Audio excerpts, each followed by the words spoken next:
கதைச்சிரம் நேயர்களுக்கு அன்பார்ந்த வரவேற்புகள். கல்கி அவர்களின் பார்த்திபன் கனவு என்ற சரித்திர நாவலை நாம் இப்பொழுது காண உள்ளோம். 2ஆம் பாகம். அதிகாரம் 4. ராணியின் துயரம். சிவனடியார் படகிலிருந்து இறங்கியதும் அருள்மொழி அவரை நமஸ்கரித்துவிட்டு நிமிர்ந்து பார்த்தாள். அவளுடைய கண்களில் நீர் ததும்பிற்று. சுவாமி, விக்கிரமன் இங்கே என்று சோகம் நிறைந்த குரலில் அவள் கதறி விம்மிய பொழுது சிவனடியாருக்கு மெய் சிலிர்த்தது. பொன்னன் முகத்தை திருப்பிக் கொண்டான். மரங்கள் மீதிருந்த பறவை இனங்களும் அந்த சோக குரலை கேட்க சகிக்காதவை போல சிறகுகளை அடித்து கொண்டு பறந்து சென்றன. அருள்மொழி, இது என்ன பைத்தியம்? உன்னுடைய பதி உனக்கு என்ன சொல்லிவிட்டு போனார்? நீ வீர தாயாக இருக்க வேண்டுமென்று அவர் சொன்ன கடைசி வார்த்தைகளை மறந்துவிட்டாயா? இப்படியும் தைரியத்தை இழக்கலாமா?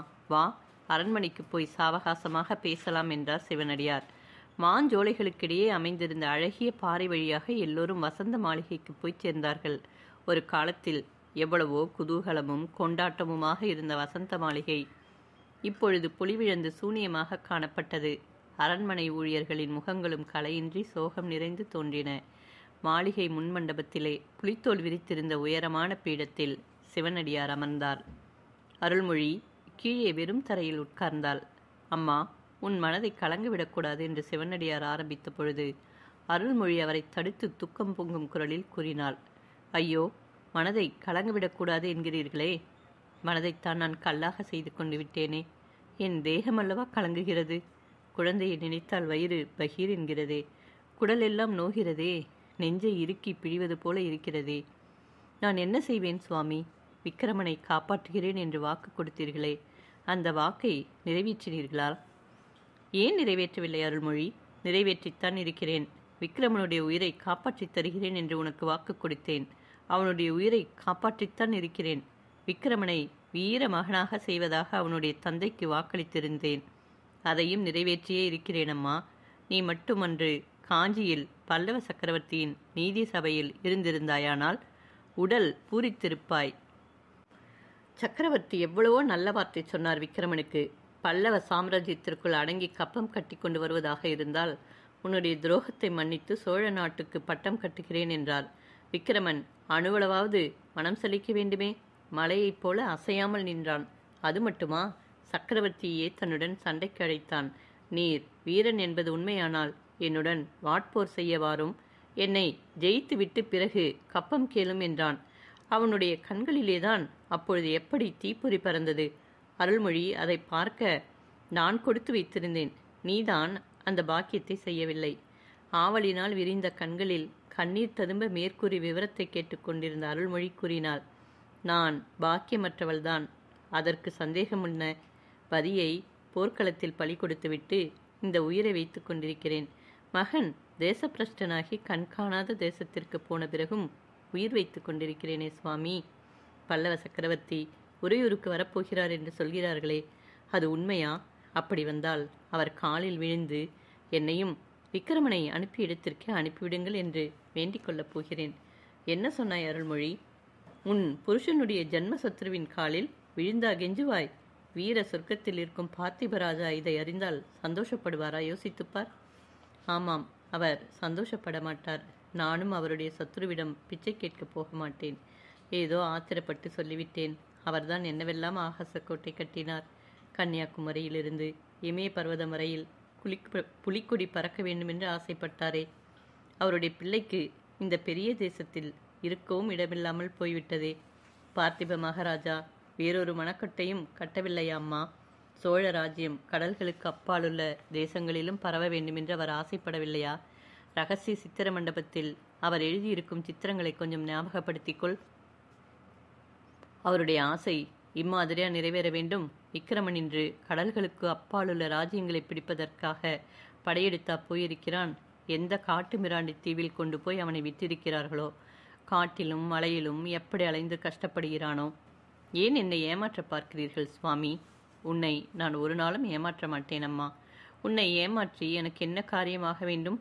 உன் மகனுக்கு ஒரு குறையும் வராது என்பது என் நம்பிக்கை. விக்கிரமனுக்கு முன்னால் யாரும் தேசப்பிரஷ்டராகி காட்டுக்கு போனதில்லையா? ராமர் போகவில்லையா? பஞ்சபாண்டவர்கள் போகவில்லையா? விக்கிரமன் கடல்களுக்கு அப்பாலுள்ள நாடுகளில் அனுபவிக்கும் கஷ்டங்கள் எல்லாம் அவனுடைய வீர பராக்கிரமங்களை இன்னும் அதிகமாக வளர்க்கும். திரும்பி தாய்நாட்டிற்கு அவன் வரும்பொழுது, ஐயோ, அவன் வரவேண்டாம் சுவாமி, வரவேண்டாம். தாய்நாட்டில் காலடி வைத்தால் சிரசாக்கினை என்றுதான் சக்கரவர்த்தி விதித்திருக்கிறாரே. எங்கேயாவது கண் காணாத தேசத்திலாவது அவன் உயிரை வைத்துக் கொண்டிருக்கட்டும், அதுவே போதும் என்றாள் அருள்மொழி. ஆனால் அப்படி அவன் வராமல் இருக்க முடியாது அருள்மொழி. என்றைக்காவது ஒரு நாள் அவன் வந்துதான் தீருவான். தாயின் பாசமும் தாய்நாட்டின் பாசமும் அவனை கவர்ந்து இழுக்கும். இந்த 2 பாசங்களை காட்டிலும் வலிமை பொருந்தி இன்னொரு பாசமும் சேர்ந்திருக்கிறது.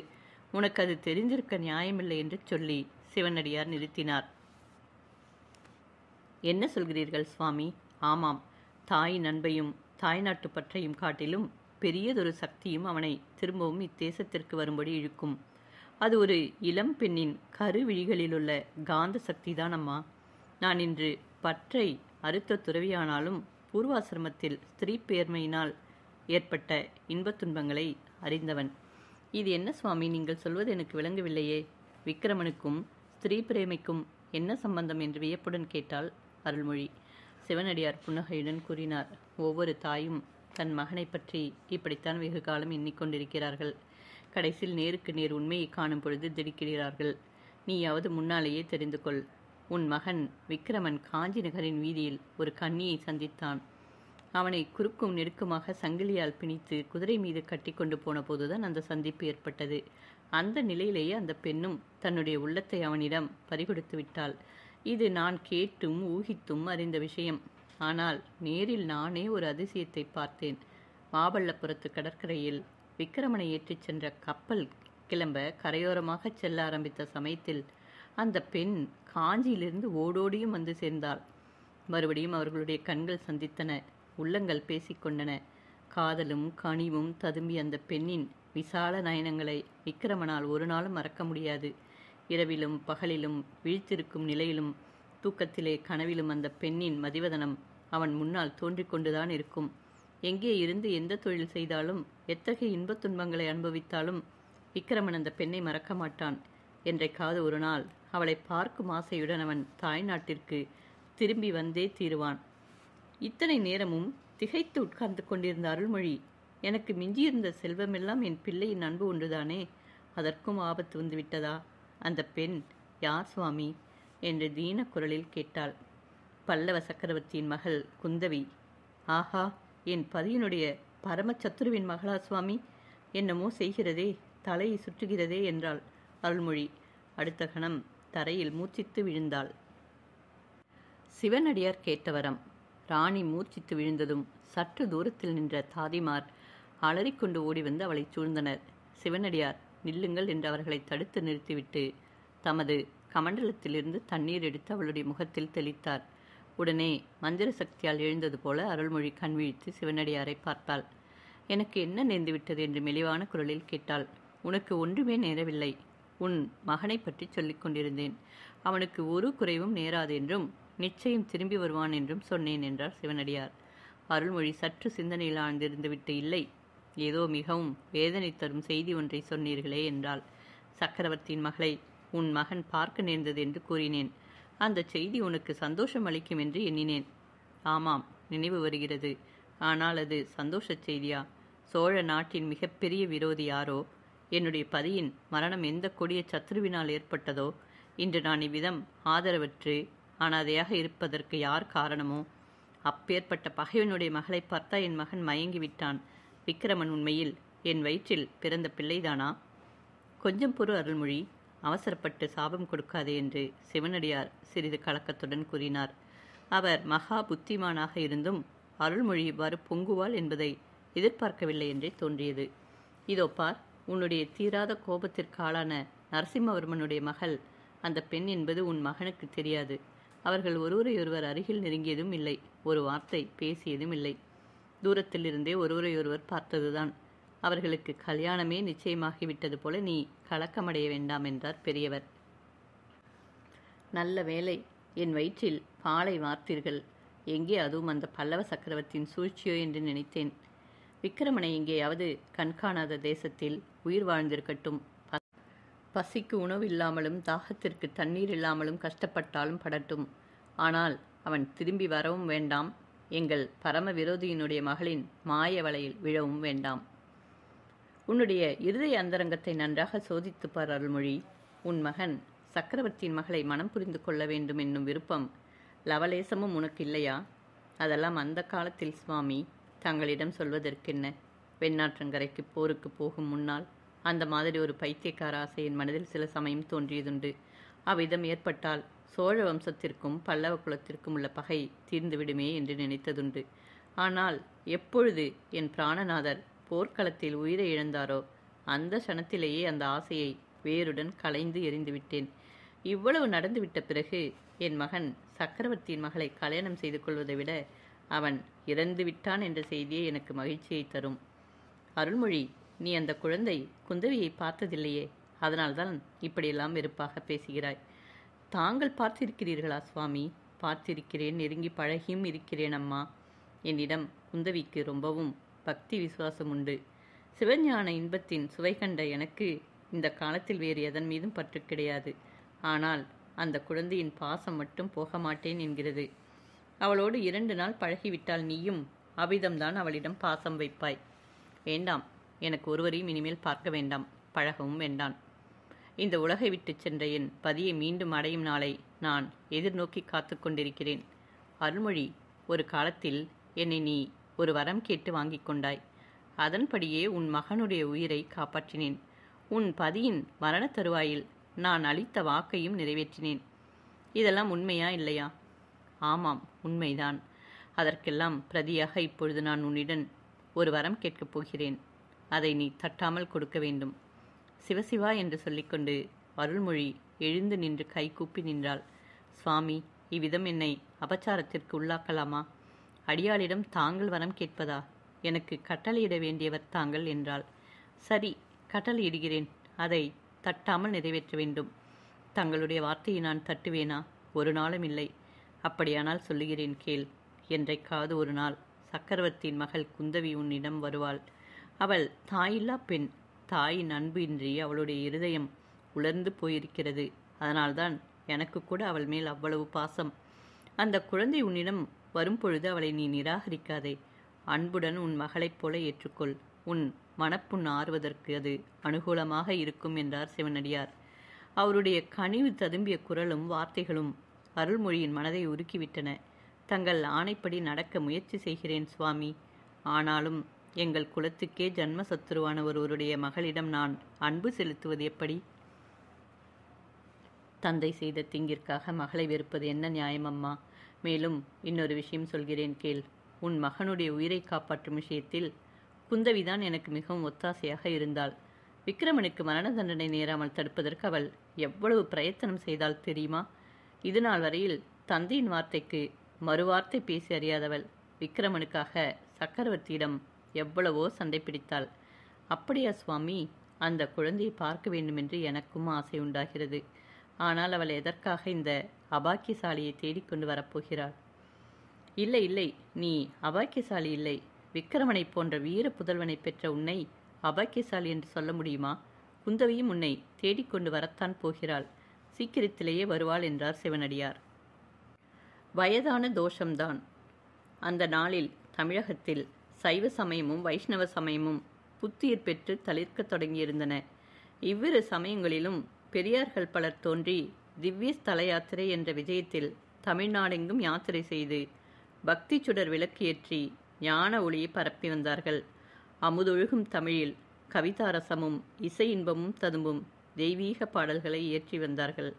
அந்நாளில் தமிழகத்தில் வாழ்ந்து வந்த சைவ பெரியோர்களுக்குள்ளே திருநாவுக்கரசர் இணையற்ற மகிமையுடன் விளங்கினார். மகேந்திரவர்ம சக்கரவர்த்தியின் காலத்திலேயே பிரசித்தி அடைந்து தமிழகத்தின் போற்றுதலுக்கு உரியவராகிவிட்ட அப்பர் சுவாமிகள் விக்கிரமன் நாடு கடத்தப்பட்ட பொழுது முதிர்ந்த மூப்பின் காரணமாக அதிகமாக நடமாடவும் இயலாத தள்ளாமையை அடைந்திருந்தார்.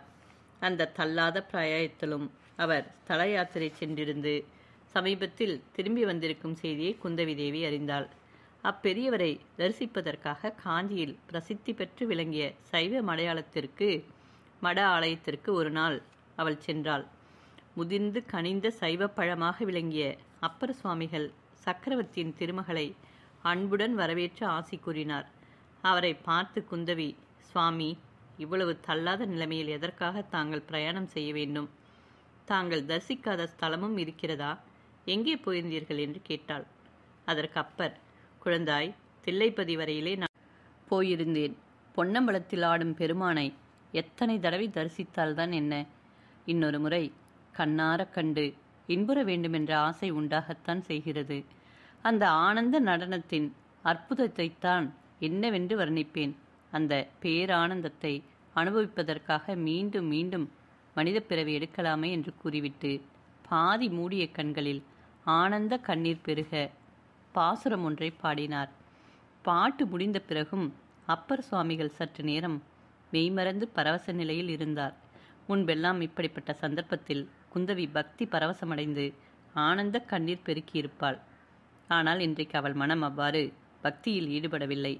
அப்பர் ஒருவாறு சுய உணர்வு அடைந்த பொழுது குந்தவி அவரை நோக்கி, சுவாமி, சோழ நாட்டில் யாரோ ஒரு சிவனடியார் புதிதாக தோன்றி ராஜரீக காரியங்களிலெல்லாம் தலையிடுகிறாராமே, தங்களுக்கு அவரை தெரியுமா என்று வினவினாள்.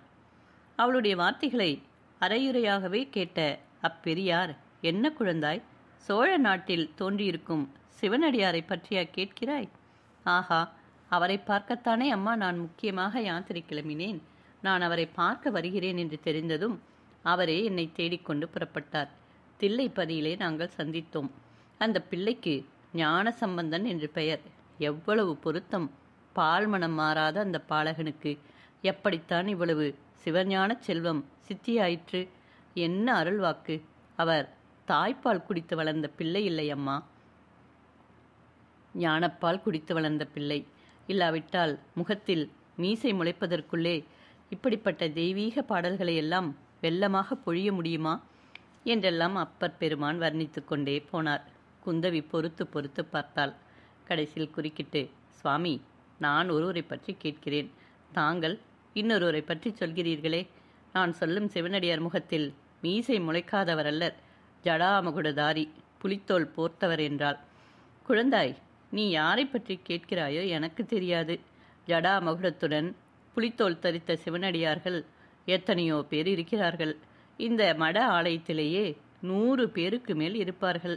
வேறு ஏதாவது அடையாளம் உண்டானால் சொல்லு என்றார் நாவுக்கரசர். நான் சொல்லுகிற சிவனடியார் ராஜரீக விஷயங்களிலெல்லாம் தலையிடுவாராம். என்னுடைய தந்தைக்கு விரோதமாக கலகங்களை உண்டு பண்ணி கொண்டிருக்கிறாராம். என்ன சொன்னாய்? அதிசயமாக இருக்கிறதே. அப்படிப்பட்ட சிவனடியார் யாரையும் எனக்கு தெரியாது. சைவத்தையும் வைஷ்ணவத்தையும் இரு கண்களைப் போல காத்து வளர்த்து வருகிறவராயிற்றே உன் தந்தை. நரசிம்மவர்ம சக்கரவர்த்தியின் ஆட்சியில் சிவனடியார்கள் எதற்காக ராஜரீக காரியங்களில் ஈடுபட வேண்டும்? அதுவும் உன் தந்தைக்கு விரோதமாக கலகத்தை கிளப்புவதா? வேடிக்கைதான். அப்படி யாராவது இருந்தால் அவன் சைவனாகவோ வைஷ்ணவனாகவோ இருக்க மாட்டான். பாஷாண்ட சமயம்தான் யாராவது செய்தால்தான் செய்யலாம். நான் போய் வருகிறேன் சுவாமி என்று குந்தவி அவருக்கு நமஸ்கரித்து விடை பெற்று கொண்டு கிளம்பினாள். பல்லக்கில் ஏறி அரண்மனைக்கு போகும் பொழுது அவள் பின்வருமாறு எண்ணமிட்டாள். முதுமை வந்துவிட்டால் எவ்வளவு பெரியவர்களாக இருந்தாலும் இப்படி ஆகிவிடுவார்கள் போலிருக்கிறது. பேச ஆரம்பித்தால் நிறுத்தாமல் வளவளவென்று பேசிக்கொண்டே போகிறார். கேட்டதற்கு மறுமொழி உண்டா என்றால் அதுதான் கிடையாது. எல்லாம் வயதான தோஷம்தான் என்று எண்ணிக்கொண்டாள். கடல் பிரயாணம். இளவரசன் விக்கிரமனை ஏற்றிக்கொண்டு கிளம்பிய கப்பல் சீக்கிரத்திலேயே வேகமடைந்து கிழக்கு நோக்கி செல்லத் தொடங்கியது. சிறிது நேரத்திற்கெல்லாம் மாமல்லபுர கடற்கரையும் கோயில் கோபுரங்களும் மரங்களின் உச்சிகளும் மறைந்துவிட்டன. கரை ஓரத்தில் வெண்மையான நுரைகளுடன் இரைச்சல்களுடனும் எழுந்து விழுந்து கொண்டிருந்த சிற்றலைகள் இப்பொழுது காணப்படவில்லை. கடல் நீர் தூய நீல நிறமாக இருந்தது. அந்த நீல நிற பரப்பிலே பெரும் பள்ளங்களும் மேடுகளும் பெருமூச்சு விட்டு கொண்டு மேலே எழும்பியும் கீழே விழுந்தும் அவதிப்பட்டு கொண்டிருந்தன. அதே சமயத்தில் துயரம் நிறைந்த ஹோ என்ற இடைவிடாத புலம்பல் ஒலியும் கேட்டுக்கொண்டிருந்தது. இவ்விதம் விக்கிரமன் வெளியே கண்ட காட்சியானது அவனுடைய உள்ளத்தின் நிலைமையை பிரதிபலிப்பதாக இருந்தது. கடலின் ஆழத்தில் குடிக்கொண்டிருக்கும் எல்லையற்ற மோன அமைதியைப் போல அவனுடைய இருதயத்தின் அடிவாரத்திலும் விவரிக்க ஒண்ணாத பரிபூரண சாந்தி நிலவிற்று. அதே சமயத்தில் அவனுடைய உள்ளத்தின் மேற்பரப்பில் என்னவெல்லாமோ எண்ணங்கள் அலையலையாக எழுந்து கொந்தளிப்பை உண்டாக்கின. பார்த்திப மகாராஜா சோழ நாட்டின் மேன்மையை குறித்து தாம் கண்ட கனவுகளைப் பற்றி சொன்னதெல்லாம் ஒவ்வொன்றாக ஞாபகம் வந்தன. கடற்பிரயாணம் செய்ய வேண்டுமென்று இளம் பிராயத்திலிருந்தே அவனுடைய மனதில் குடிக்கொண்டிருந்த ஆசையும் நினைவிற்கு வந்தது. அந்த ஆசைதான் என்ன வினோதமான முறையில் இன்று நிறைவேறுகிறது. புலிக்கொடி கம்பீரமாக பறக்கும் பெரிய பெரிய கப்பல்களில் சோழ நாட்டு வீரர் படைகளுடன் பிரயாணம் செய்து கடலுக்கு அப்பாலுள்ள தேசங்களிலெல்லாம் வெற்றி கொடி நாட்ட வேண்டுமென்ற மனோரதத்திற்கும், இன்று பல்லவர்களின் சிங்கக்கொடி பறக்கும் கப்பலில் கையும் காலும் சங்கிலியால் கட்டுண்டு தேச பிரஷ்டனாக பிரயாணம் செய்வதற்கும் எவ்வளவு தூரத்திற்கு எவ்வளவு தூரம். இப்படி விக்கிரமன் சிந்தித்து கொண்டிருந்த பொழுதே கப்பலின் தலைவன் சில ஆட்களுடன் அங்கு வந்து விக்கிரமனை பிணித்திருந்த சங்கிலிகளை எடுக்கச் செய்தான். இது ஏன் என்று விக்கிரமன் வினவ, சக்கரவர்த்தி ஆணை என்றான் கப்பல் தலைவன்.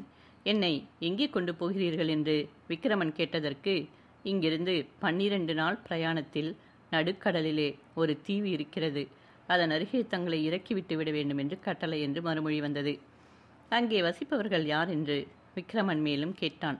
அதெல்லாம் எங்களுக்கு ஒன்றும் தெரியாது. தீவுக்கு போய் சேரும் வரையில் இந்த கப்பலுக்குள்ளே தாங்களே சுயேட்சையாக எங்கு வேண்டுமானாலும் போகலாம். ஆனால் தப்பிச் செல்வதற்கு மட்டும் பிரயத்தனம் செய்யக்கூடாது. செய்தால் மறுபடியும் தலையிடும்படி நேரும் என்று கூறினான் கப்பல் தலைவன். விக்கிரமன் கப்பலுக்குள்ளே அங்குமிங்கும் சிறிது நேரம் அலைந்தான். மாலுமிகளுடன் பேச்சு கொடுக்க பார்த்ததில் ஒன்றும் பிரயோஜனம் ஏற்படவில்லை. அவர்கள் எல்லோரும் விக்கிரமன் சம்பந்தப்பட்டவரை ஊமைகளாகவே இருந்தனர். பின்னர் கப்பல் மேல் தளத்தின் ஓரமாக அவன் வந்து வானையும் கடலையும் நோக்கிய வண்ணம் முன்போலவே சிந்தனையில் ஆழ்ந்தான். அன்னை அருள்மொழியின் நினைவுதான் எல்லாவற்றிற்கும் முன்னால் நின்றது. அவர் இச்சமயம் என்ன செய்து கொண்டிருப்பார்? என்ன எண்ணிக்கொண்டிருப்பார்? என்னுடைய முயற்சி நிஷ்பலனாக போனது பற்றி ஏமாற்றமடைந்திருப்பாரா? பல்லவ சக்கரவர்த்தியின் முன்னிலையிலே தான் சிறிதும் பணிந்து போகாமல் பேசிய வீர வார்த்தைகளை கேட்டு பெருமை அடைந்திருப்பாரா? தன்னுடைய பிரிவை குறித்து வருத்தப்படுவாரா? எப்படியும் அவருக்கு ஆறுதல் கூற சிவனடியார் போயிருப்பார் அல்லவா? உடனே சிவனடியாரின் ஞாபகம் வந்தது. கப்பல் கரையை விட்டு கிளம்பிய தருணத்தில் அந்த பெரியவர் எங்கிருந்தோ வந்து குதித்து தமது திருக்கரத்தை நீட்டி ஆசீர்வாதம் செய்தாரே, அவருக்குத்தான் நம்மிடத்தில் எவ்வளவு அன்பு! சிவனடியாரை பற்றி நினைக்கும் பொழுதே மற்றொரு உருவம் விக்கிரமனுடைய மனக்கண் முன் தோன்றியது. அது ஒரு பெண்ணின் உருவம். முதல் நாள் காஞ்சிபுரத்து வீதியில் பார்த்த அந்த பெண் மறுநாள் மாமல்லபுரத்து கடற்கரைக்கு எப்படி வந்தாள்? அவள் யாராக இருக்கும்? அவளுடைய கண்கள் தான் எவ்வளவு நீண்டு படர்ந்திருந்தன. அந்த கண்களிலே கண்ணீர் துளிர்த்து நின்ற காரணம் என்ன? தன்னிடத்தில் உள்ள இரக்கத்தினாலா? முன்பின் தெரியாத அந்த பெண்ணிற்கு தன்மேல் இரக்கம் உண்டாவானேன்? இல்லாவிட்டால் தன்னை எதற்காக அவ்வளவு கனிவுடன் அவள் பார்க்க வேண்டும்? இப்படி வெகு நேரம் அவளை பற்றியே எண்ணிக்கொண்டிருந்த விக்கிரமன் சூரியன் மறைந்து 4 புறமும் இருள் சூழ்ந்ததை கூட கவனிக்கவில்லை. தற்செயலாக கீழே கடலை நோக்கிய பொழுது விண்மீன்கள் தண்ணீர் பிரதிபலிப்பதைக் கண்டு திடுக்கிட்டான். அத்தனை நேரமும் முன்பின் தெரியாத அந்த பெண்ணை பற்றியே தான் சிந்தித்து கொண்டிருந்ததை நினைத்து சிறிது வெட்கமடைந்தான். பிறகு பொன்னனையும் வள்ளியையும் பற்றி எண்ணினான். அவர்களுக்கு தன் பேரில் எவ்வளவு பிரியம்! இந்த நேரமெல்லாம் அவர்கள் தன்னை பற்றி பேசிக் கொண்டிருப்பார்கள். அல்லது ஒருவேளை வள்ளியின் பாட்டனை பற்றி பேசிக் கொண்டிருக்கலாம். அந்த கிழவனுக்குத்தான் என்ன தைரியம்! சோழ நாட்டு ஆண் மக்கள் எல்லாம் அவனை போன்ற வீரர்களாக இருக்கக்கூடாதா? இருட்டி ஒரு ஜாமம் ஆன பொழுது நீலக்கடலை செம்பொற்கடலாக செய்து கொண்டு கீழ்வானத்தில் சந்திரன் உதயமானான். பூரண சந்திரன் அல்ல, முக்கால் சந்திரன்தான்.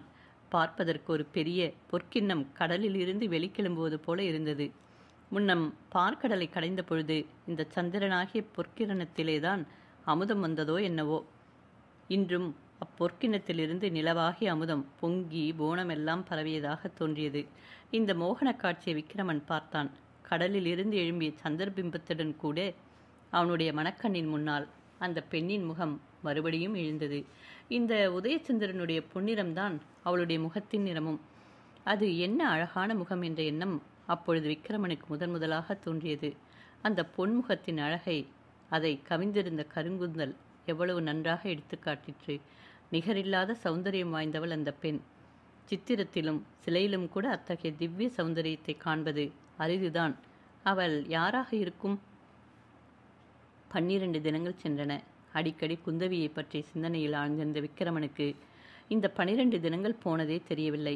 13ஆம் நாள் பொழுது விடிந்த பொழுது சூரியோதயமான திசையில் விக்கிரமன் கண்ட காட்சி அவனை ஆச்சரிய கடலில் மூழ்கடித்தது. ஏனெனில் வழக்கம் போல சூரியன் சமுத்திரத்திலிருந்து கிளம்பி ஜோதி பிழம்பாக மேலே வருவதற்கு பதிலாக பச்சை மரங்களுக்கு பின்னால் உதயமாகி மேலே ஒளிக்கிரணங்களை பரப்பினான். இந்த அபூர்வ காட்சியை பார்த்து கொண்டு விக்கிரமன் நிற்கும் பொழுதே கப்பல் தலைவன் அவனை நெருங்கி, இளவரசே, அதோ தெரிகிறதே, அந்த தீவின் அருகில்தான் தங்களை விட்டுவிடும்படி எங்களுக்கு கட்டளை. தங்களுக்கு நீந்த தெரியுமல்லவா என்றான். கரைக்கு எவ்வளவு தூரத்தில் விடுவீர்கள்? ரொம்ப தூரத்தில் விடமாட்டோம். ஒத்தாசைக்கு ஒரு மரக்கட்டையும் போடுவோம். நான் இறங்க மாட்டேன் என்றால் என்ன செய்வீர்கள்? மரக்கட்டையில் கட்டி மிதக்க விட்டு விடும்படி கட்டளை. தங்களுடைய விருப்பம் என்ன? நானே இறங்கி விடுகிறேன் என்றான் விக்கிரமன். அவ்வாறே கப்பல் இன்னும் சிறிது கரையை நெருங்கியதும் விக்கிரமனை கடலில் இறக்கிவிட்டு ஒரு மரக்கட்டையையும் போட்டார்கள். விக்கிரமன் அதை பிடித்துக்கொண்டு அதிக நேரம் நீந்தியும் சிறிது நேரம் அதன் மேல் உட்கார்ந்தும் மிதந்தும் கரையை நோக்கி சென்றான். கரையை நெருங்க நெருங்க தூரத்தில் கப்பலில் இருந்து பார்த்த பொழுது எறும்பு கூட்டம் மாதிரி காணப்பட்டது. உண்மையில் மனிதர்கள் கூட்டமே என்று தெரிய வந்தது. அந்த மனிதர்கள் யார்? எதற்காக கடற்கரையில் வந்து கூடியிருக்கிறார்கள்? அவர்கள் என்ன பாஷை பேசுவார்கள்? சக்கரவர்த்தி தன்னை இந்த தீவில் விட்டு வரச் சொன்னதன் நோக்கம் என்ன? இப்படி பற்பல எண்ணங்கள் விக்கிரமனுடைய மனதில் அலை அலையாக எழுந்தன.